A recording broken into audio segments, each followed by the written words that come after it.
What's up everybody and welcome back to the Slayer's Den. It's SlayAnything. Thank you guys again so much for joining me. Today we are doing something a little bit different than we normally do. We're doing a video about the top 10 Landfall cards that are being released in the new Magic the Gathering set that's about to drop, Zendikar Rising. I don't know about you guys, but I am super hyped for this set. But before we get started, do me a quick solid and hit the like and subscribe buttons below. It's a great way for you to stay up to date with cool content like this, as well as a slew of jank decks I'm going to be making once the new set drops. Without further ado, let's get to the top 10 Landfall cards in Zendikar Rising. So before we get started, let's go over real quickly what Landfall is. If you're unfamiliar with it, it's a ability word or a mechanic that signals triggered abilities that respond to a land entering the battlefield under the control of the player with the Landfall card. Basically, it'll read Landfall / whenever a land enters the battlefield under your control ... an ability happens, an effect takes place. And this ability is especially powerful if you can get, multiple lands out in a single turn. Feel like it was definitely a lot more powerful when you had things like fetch lands, because you're able to play a land and then search for a second land, triggering landfall at least twice. And of course, there's a few cards out there that can also just help you pull lands from your library. So if you can pull out multiple lands from your library and they're like fetch lands for some reason, you can trigger landfall's ability multiple times, making it kind of broken depending on the card you're using. So yeah, overall landfall is a pretty cool mechanic. So let's get down to the top 10 landfall cards in Zendikar Rising. At number 10, we have Felidar Retreat, which is a new enchantment that costs 3 colorless and a white. Its landfall ability says whenever a land enters the battlefield under your control, you choose one of the following 2 abilities. You either create a 2/2 white cat beast creature token, or you put a +1/+1 counter on each creature you control. And then those creatures gain vigilance until end of turn. So that's pretty cool. You're going to get a ton of value from this card. You play a land, you can either get a creature, you can put +1/+1 counters on all the creatures on your board. So I can see this card working in a few different decks. The first thing that comes to mind is of course the counters decks. SlayAnything counters along with cards like Conclave Mentor will just really boost your board. Normally you'll have a bunch of creatures that are adding counters to themselves. So every time you play a land now, you get an automatic, technically like an anthem effect by putting +1/+1 counters on all your creatures. Overall, it's kind of hard to tell what kind of impact Felidar Retreat will have on the at least standard meta. But it looks like it's going to create a ton of value for decks that really want to maximize on enchantments, as there's not a lot of enchantment hate and enchantment removal currently in the standard format. So you could definitely see this in play, especially with card number 9 on the list, Scute Swarm. Now, Scute Swarm is a really cool card. It is a insect creature that costs 2 colorless and a green with a landfall ability that says whenever a land enters the battlefield under your control, create a 1/1 green insect creature token. If you control 6 or more lands, create a token that's a copy of Scute Swarm instead. But dare I say, this swarm isn't looking so cute. But as you can see, Scute Swarm can get really out of hand, especially if you start creating token copies of Scute Swarm, because then every land you play is basically creating multiple insect creature tokens instead of just one. The caveat of having 6 or more lands is pretty easy to accomplish in a landfall deck, since you're building around lands. And I can definitely see Scute Swarm being problematic in decks that are really maximizing landfall and are built around the landfall mechanic, because it actually synergizes really well with our previous card, Felidar Retreat. So if you have both of those in play, you'll create 1/1 green insect creature tokens, and at the same time you're either creating a 2/2 white cat beast creature token, or you're putting a +1/+1 counter on each creature you control. So your swarm can get pumped up significantly by Felidar Retreat. So SlayAnything definitely has some strong landfall cards so far. Now, as far as how prevalent you're going to see Scute Swarm in the standard meta, the reason I don't think it's going to be super powerful is that it's still a 1/1 for 3 mana. So even though it has a really cool landfall trigger, I can see this going more into like a jank deck or a heavily landfall dedicated deck. But yeah, this card is definitely cute, and it does make me feel a little warm inside. Now at number 8, we have another green landfall card, Kazandu Mammoth, which is actually a modal double-faced card, one of the new mechanics as well in Zendikarrising. So it's a creature as well as a land. The creature side has a landfall ability that says, whenever a land enters the battlefield under your control, Kazandu Mammoth gets +2/+2 until end of turn. Now I can see Kazandu Mammoth getting some play in mono green aggro, which is a powerful deck in the current standard meta. It's a 3 mana 3/3 that allows you to pump +2/+2 just for playing a land. So on turn 4 it can be a 5/5 that swings in. It's kind of a beater. But another reason this card is cool, of course, is because it does have the other side, which is Kazandu Valley. Kazandu Valley enters the battlefield tap. You can tap it for a green, so it's basically like an extra land source if you need it. I know that in mono green aggro decks there is a tendency to get stuck either with too much lands or not enough, and this gives you some flexibility. If you have too much, you can cast a Mammoth. If you don't, you've got a free land that you can really maximize and play out the rest of your mono green threats. I know that mono green aggro doesn't really need too many new toys, but this one's definitely going to be a fun one to play with. Now, number 7, we have Valakut Exploration, which is a enchantment that costs 2 colorless and a red. This landfall ability says,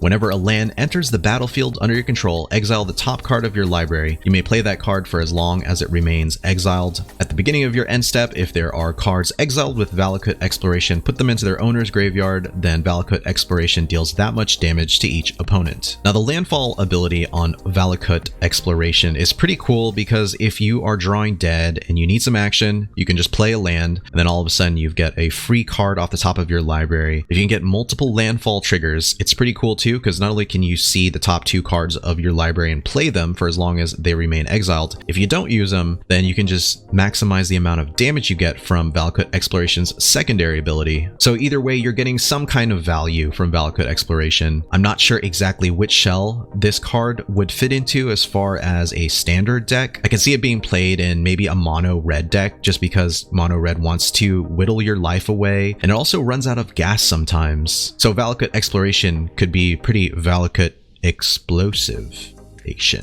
Yep, that makes sense. But anyway, let's go on to card number 6. At number 6, we have Skyclave Shade, which is a really cool new creature from Zendikarrising. It costs 1 colorless and a black. It's a 3/1. It says it can't block, has a kicker ability as well, and we will do a video on kicker cards as well. Its kicker costs 2 colorless and a black. If it was kicked, it enters the battlefield with 2 +1/+1 counters on it. Now, Skyclave Shade's landfall ability says, whenever a land enters the battlefield under your control, if Skyclave Shade is in your graveyard and it's your turn, you can cast it from your graveyard this turn. So this card is pretty bonkers. It kind of reminds me of an old card from the original Zendikar block, Bloodghast, which had a landfall ability that says whenever a land enters the battlefield under your control, you can actually return Bloodghast from your graveyard to the battlefield. So that was kind of broken. This seems to be a little bit more fixed in terms of balancing its ability, but it's still good because just playing a land and being able to play your 2 mana 3/1 repeatedly is a pretty powerful ability in a few different decks. You might see this one in a mono black aggro deck that just wants to keep swinging in for 3. You might see it in a Rakdos Sacrifice deck if Rakdos Sac survives standard rotation as well. So there's going to be a ton of cool uses for this card aside from just being a recurring 3/1 threat. And I'm pretty excited to try this one out as well because it can be kicked later on if you have some extra mana, making it a 5/3. So Skyclave Shade is definitely a card I think we'll see some big play in the standard meta as soon as the standard rotation hits, as soon as the new set drops. And I'm looking forward to this one for sure. At number 5, we have Lotus Cobra, which is a reprint of an original Zendikar card. It is a snake creature that costs a colorless and a green, and has a landfall ability that says whenever a land enters the battlefield under your control, add 1 mana of any color. So Lotus Cobra's landfall ability is pretty busted, as you can tell. You can get a ton of mana if you can trigger landfall ability multiple times. However, we only have 2 fetch lands in the current standard meta with Evolving Wilds and Fabled Passage, so it's not going to be as busted as it was in the original Zendikar block. That being said, there are a lot of cards that can pull lands from your library and put them into play, so you could potentially generate a ton of mana and at least be way ahead of the mana curve, giving you a huge advantage in whatever deck you play Lotus Cobra in. I've seen a few really cool combos already involving Lotus Cobra where you're playing like a turn 4 Ugin, so you know, you definitely want to watch watch out for this card. And I can definitely see Lotus Cobra being played in the standard meta to some extent. I don't know exactly what shell it's going to fit into. It's definitely going to be in some kind of ramp. You know, Simic ramp might make use of it. We do still have Uro, so Uro can cheat a land in from your hand, and even something as simple as a Cultivate on turn 3 gives you an additional 2 lands. So like I said, it can really get you ahead of the curve in terms of mana, and I think Lotus Cobra is going to be one of the more powerful cards to be released in Zendikar Rising. And TBH, I'm not exactly sure if I'm excited to be on the receiving end of whatever deck is playing this card. And at number 4 we have Morag, Fury of Akum, which is a super cool red landfall card. It costs 4 colorless, 2 red. It's a 6/6 Minotaur warrior. It says each creature you control gets +1/+0 for each time it has attacked this turn, which is a kind of weird text until you read its landfall ability. It says whenever a land enters the battlefield under your control, if it's your main phase, there's an additional combat phase after this phase. And at the beginning of that combat, untap all creatures you control. As you can see, Morag, Fury of Akum's landfall ability is pretty busted. Just putting a land down there during your main phase and giving your creatures an additional combat phase is already really good. But not only that, then each creature you control gets +1/+0 for each time it has attacked. So there's probably a way to break this, giving you an opportunity to attack maybe multiple times. I don't know what it is yet. I don't know exactly what shell this will fit into. I can see it working in a go wide deck where you use a lot of creature tokens, and it could also be really powerful and let's say like a Gruul aggro deck as well, since you have a bunch of beefy creatures that would love to swing in again. Overall, I can see Morag doing a ton of damage in the standard meta, and I think it's only a matter of time before someone finds out how to really maximize his landfall ability, and I am super hyped to play this one. Now on to number 3, Phylath World Sculptor. Now Phylath World Sculptor is a really cool gold card from Zendikar Rising. It's a legendary elemental creature that costs 4 colorless, a red and a green. It says when Phylath World Sculptor enters the battlefield, you create a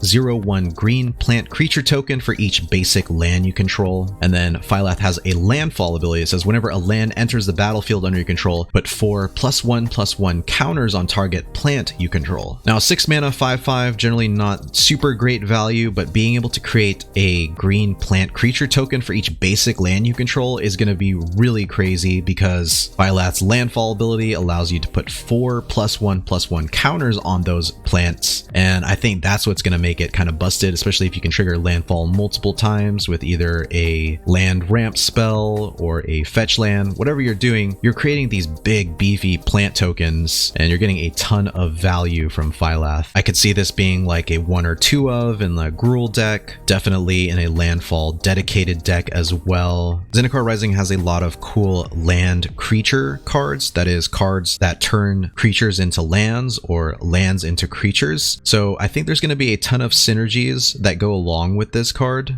There's a card called Ashaya, Soul of the Wild, that's coming out in Zendikar Rising. Ashaya turns all your non-token creatures into forest lands in addition to their other types, so it'll trigger your landfall cards' landfall abilities, and I think that'll definitely do some damage along with this card as well as the rest of the landfall cards on this list. So yeah, I think there's definitely a powerful Gruul shell that Phylath could work in. This is definitely going to be a fun one to play around with and see which shell it fits into, but it's definitely one I'm looking forward to kind of messing around with. Now number 2, we have Nissa of Shadowed Boughs. It's our new Nissa Planeswalker. She costs 2 colorless, a black and a green, so it's really cool. We've got a Golgari Nissa. Her landfall ability says whenever a land enters the battlefield under your control, you put a loyalty counter on Nissa of Shadowed Boughs, and she has a +1 ability. It says untap target land you control. You may have it become a 3/3 elemental creature with haste and menaced until end of turn. It's still a land. And a -5 ability. It says you may put a creature card with converted mana cost less than or equal to the number of lands you control onto the battlefield from your hand or graveyard with 2 +1/+1 counters on it. So I definitely see this card getting played quite a bit in the standard meta. I don't know what shell it's going to fit in yet, but just being able to put loyalty counters on her by playing a land is already pretty powerful. Being able to turn your lands into 3/3 creatures with haste and menace is still pretty cool. We are losing Nissa Who Shakes the World as soon as the standard rotation occurs, and having your lands turn into 3/3 creatures is still a pretty powerful effect, and giving the lands menace as well makes them a little extra spicy. Not only that, since they're still lands, they can't be targeted by removal that targets like non-land permanents. Now, Nissa of Shadow Bow's -5 ability is the ability that could have a lot of flexibility. You can pay -5 to put a creature card with converted mana cost less than or equal to the number of lands you control. So if you do have 5 loyalty counters on her, you could potentially bring back a huge threat that you had lost earlier. I think this card is definitely going to have a place in Standard. Definitely wouldn't say it's a broken card, but it's definitely a powerful one, and it's definitely one that I'm super excited to play with and just kind of mess around with and see what kind of cool creatures I can bring back from the grave. And at number 1, we have Omnath, Locus of Creation, which is a new legendary creature elemental. Omnath this time costs a red, a green, a white, and a blue. So definitely kind of a restrictive mana cost. You have to have 4 different mana colors in order to cast Omnath, but in a landfall deck, I'm sure this is probably not too difficult to achieve. Omnath is really cool. Its landfall ability says whenever a land enters the battlefield under your control, you gain 4 life. If this is the first time this ability has resolved this turn, if it's a second time, you add a red, a green, a white, and a blue mana. If it's the third time, Omnath deals 4 damage to each opponent and each planeswalker you don't control. So it's kind of hard to gauge just how potent Omnath Locus of Creation will be, but you can tell by its landfall ability that definitely has a ton of potential. If you can get a ton of land down, if you can play land and then fetch some lands, you're going to gain 4 life, gain 4 mana, and then deal 4 damage to your opponent and each planeswalker they control. So you can do a ton of damage as early as, say, like turn 5 if you just play a 5th land. And if it's like a Fabled Passage, you fetch another land, and then you play something like a Cultivate, which will allow you to bring in more land, so you can trigger the landfall ability of Omnath multiple times. It's definitely going to be a really powerful card if you can get it online, and it's definitely one of the highlights of Zendikar Rising. It's a card that I'm super excited to play with. I'm super excited to see what kind of shell Omnath Locus of Creation is going to fit into. And that's it, folks. Those are my top 10 landfall cards from Zendikar Rising. Let me know in the comments below what you guys thought about my top 10 list. Do you feel like another card should have been in the top 10? Let me know what you guys think about the landfall mechanic returning to Standard. And I definitely would just love to hear if you are excited about any cards from Zendikar Rising. I'm super hyped about it. I'm super excited to play all the new Zendikar Rising cards. I hope you guys are too. And I hope you guys enjoyed the video. If you did enjoy it, please remember to destroy the like and subscribe buttons below. It's not just a great way to support my channel, it's a great way for you to stay up to date with cool content like this, as well as a slew of jank decks I'm going to be releasing as soon as Zendikar Rising drops. Thank you guys again so much, and I'll see you in the next one. Thank you guys so much for checking out the video. If you enjoyed it, please remember to smash that like button below, and to help you stay up to date with my upcoming videos, make sure to hit that subscribe button as well. Thanks again, have a great day, and I'll catch you guys in the next one. Peace out, Slayers.